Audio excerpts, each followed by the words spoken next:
We all know from personal experience that knowing what is good and right is very different from doing it. For example, I can tell you how healthy it is to eat fruit and veggies.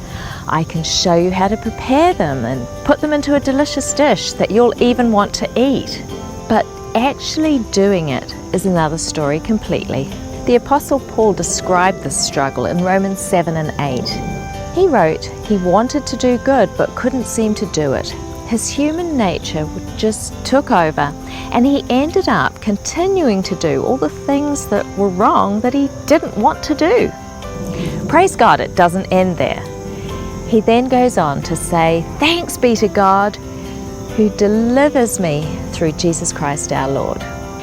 How can that be? How does this work? Well, Jesus condemned sin by living a perfect life. He then died to pay the penalty of sin. In doing that, he removed the power of sin over us. If we believe in him, then we're free.